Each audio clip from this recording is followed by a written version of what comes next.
Testing 1, 2, 3. Testing 1, 2, 3.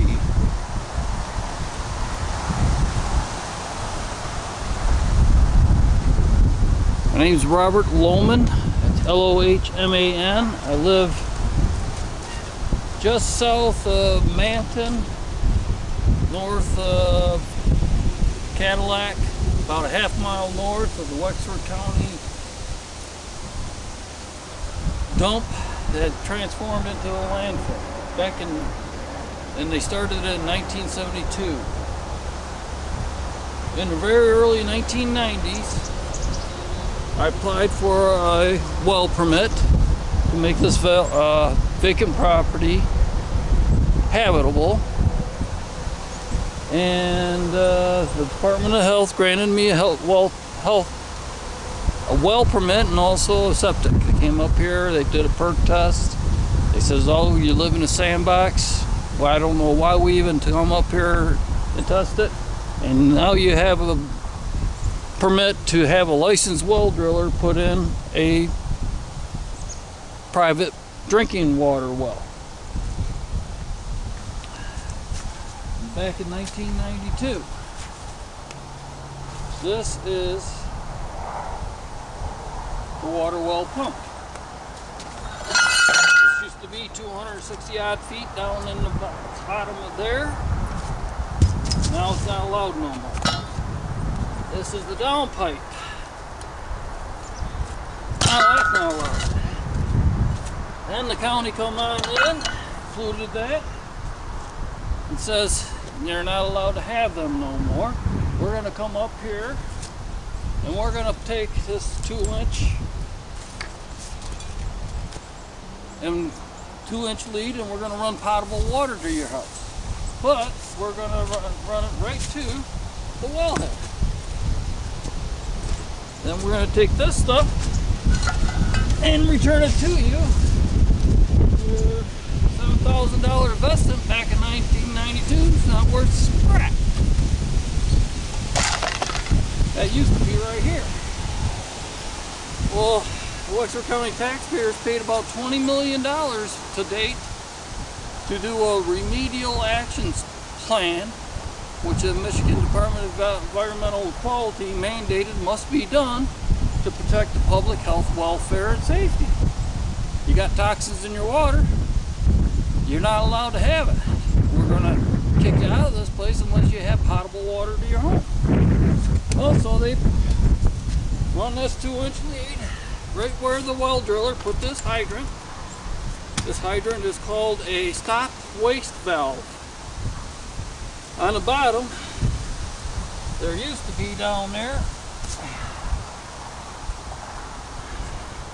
a little piece of weep where when you shut it on off, all the water from here all the way down to the bottom of it would drain down, in Mother Nature would protect toxins, waterborne pathogens that roll back on up. But in the DEQ's wise wisdom, we're going to take, here as they said, we're going to take this maintenance free, and then we're going to make it highly maintainable to protect you. And we're going to cobble in a little lead off. But we're not going to tell all the people that have this that you can get you every time adverse weather conditions like snow, anything cold weather, is going to take all the water that's from here all the way to here. It's going to burst this. Not alone, all that water that's sitting there in stagnant water is going to contaminate your water to your home. Well, what you need to do, but we're not going to tell you this, you're going to need to come over here every winter and blow it on out. Apparently, oh wait a minute, turn it on.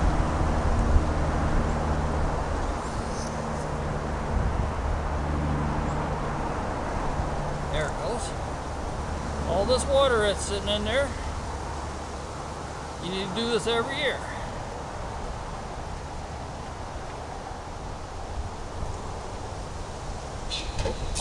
Oh.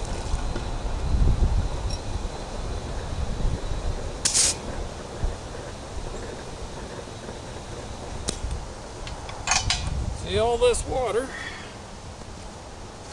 sits in there for months and months and months every time that you don't use it.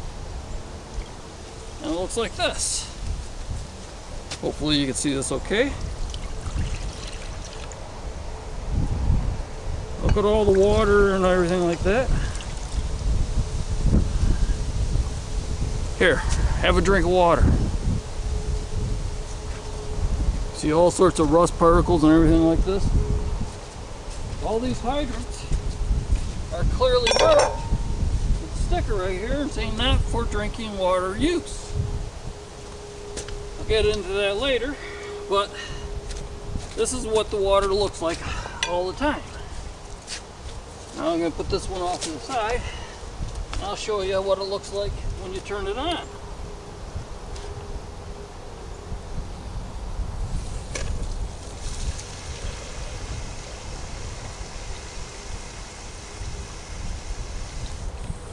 This is what Mother Nature and pipes put in there. Nice green hue, mold. That's what the water looks like.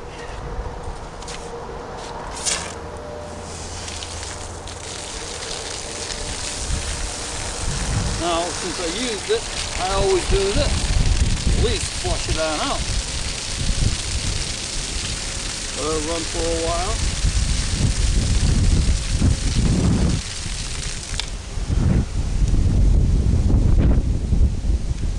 Now, all the water is shut off way down, 4 foot underneath. And all this water is sitting right here. It sits there forever and ever. Because private contractors came around and modified it. And here's the kicker.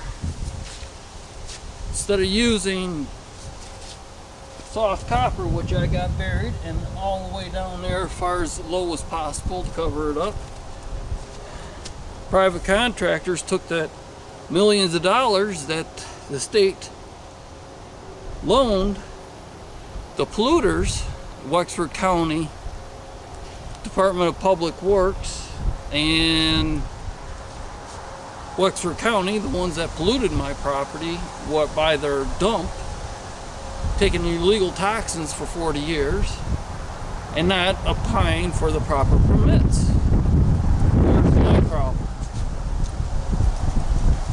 This piece of plastic that they put on, after 3 years, houses all across the road and everything like that, dried, brittle, broken.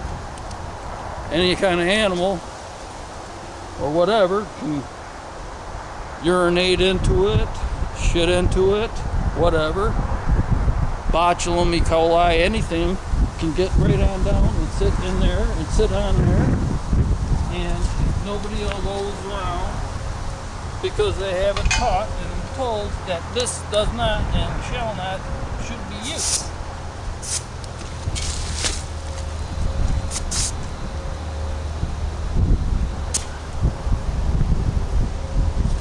Pretty damn ignorant. County did not use a plumbing inspector, did not get a plumbing inspector, which is a journeyman plumber. They came around here, they hooked up 40 odd homes right here to the well. Most of these homes got these right here. I got 8 of them.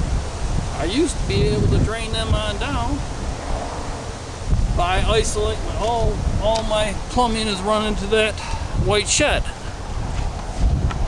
That white shed right there, it's got a 6-foot cube in the bottom of it, and it's called a well pit floor, a well pit, and that's where all my stuff is. And that's where that 2-inch pipe right there is ended. Now all I need to do is put a Watts regulator 009 double check valve assembly, just like the EQ requirements has it. If you have public water, if you have water going to your home and anywhere else besides that home, you got to run it through a double check valve. Doesn't matter if it's irrigation, fire suppression, outbuilding, garage, water your grass, whatever, clean your barbecue. you don't run it through all that contaminated water, look at that nice green hue to it. All that contaminated water goes into your house. I'm going to put this on YouTube along with the other one of showing how you could put Miracle-Gro or any other on purpose or accidentally. You can put any kind of waterborne pathogens into your home.